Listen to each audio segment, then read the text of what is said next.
All right, the perfect pitch thing and whether you can learn it, for me, has always been really compelling. It's one of those things where you just, well, could you, and if you could, would it be worth it?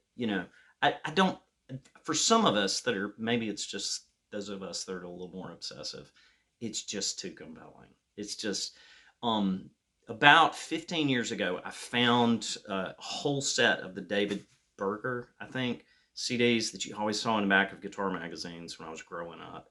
It's just always like, well, if it worked, it'd be worth the few $100s that they were. They were really expensive. Anyway, I listened to, I think, all of that, and it was just the biggest mumbo jumbo, just talking about almost nothing, garbage ever. His whole thing was about hearing the color of the pitch and listening a million times. And maybe there's somebody out there that's gotten some out of it. But the consensus I've gotten from the forum, from anybody that's ever had exposure to that, is there's basically nobody that's learned from that. But I did run into a guy on the forum a year or two ago that has said he learned perfect pitch as an adult, maybe a young adult, from a teacher who taught a method. And yes, you can learn it. And I didn't have any reason to think it was anything but legit. And I ordered a copy of this book, and it's by this lady. Anyway, I haven't gone through and learned perfect pitch with this book. It was just one of those curiosity things. There may come a point when I'm mad enough at jazz and irritated with practicing or playing, and I may like just work on it some. But I mean, I have a son with perfect pitch, and well, it's not perfect pitch. He's never worked on it, and that's kind of what this thread's about, I guess. But yeah, there are degrees of it, and she talks about that in this book. But that's the term. That's what it is. It's perfect pitch. And yeah, you can have degrees of it. If it's somebody that's never learned note names, they don't know what to call things, but they still have an ability to hear things differently than others. Anyway, this book, she talks about the color aspect of pitch, but she uses two dimensions. She also talks about movement characteristics, or perception of movement and direction for pitch, and that's as specific as I'm going to be, because this is sort of life's work, I guess.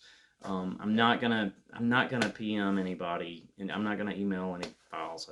I'm not doing that with something like this. I think it was $40 or something. So if you're me and you just like obsess over these things, just order a copy out of curiosity, or don't. You would still have to work on it. You would have to learn. You have to get somebody to help you, and you have to work on it. But from reading it and from just working a little bit with certain pitches, the way she talks about, I can hear the things she's talking about. And in text form, a lot of it feels kind of like mumbo jumbo, pseudoscience, ooh, mystical stuff. For somebody that's a little more analytical, and I don't know, just some things that go too far, and it's just like that's too much. When you start talking about feeling something or visualizing something. But there's also the aspect of my primary training in school was choral music and vocal music. I mean, I took a few semesters of classical guitar, but I was a vocal major and choral music ed major.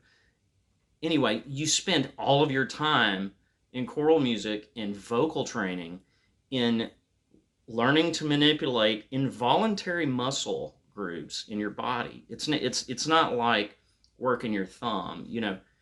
To raise, to change the musculature in your head. It's it's not something you just move something. It really, visualization techniques with choirs, untrained choirs that don't know anything.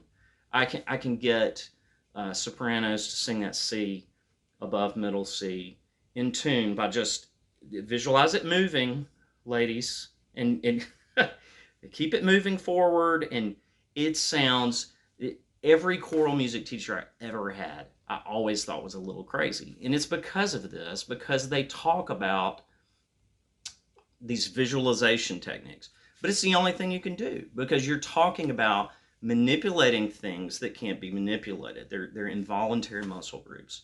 And the easiest way, I mean, just you get to it real quick by visualization. So that's what, to me, this is. It's about those two dimensions. Now she talks about if you have the color aspect and not the spatial aspect of hearing perfect pitch, sometimes you'll be off. I forget one or the other. If you're stronger in one area than the other, then you're off by a half step a lot of the time. If you're off in the other one, the other dimension, then you're more likely to be off by a fourth or a fifth. I can't remember. But anyway, I thought that was pretty compelling. But the intersection of those two, color and the spatial movement aspect of pitch, is where you can learn to do it. And she's got all the adjectives to describe pitches and things like that. So again, I'm not going to share that, but if if you're curious, you want to check it out. I believe now. I believe it's probably possible.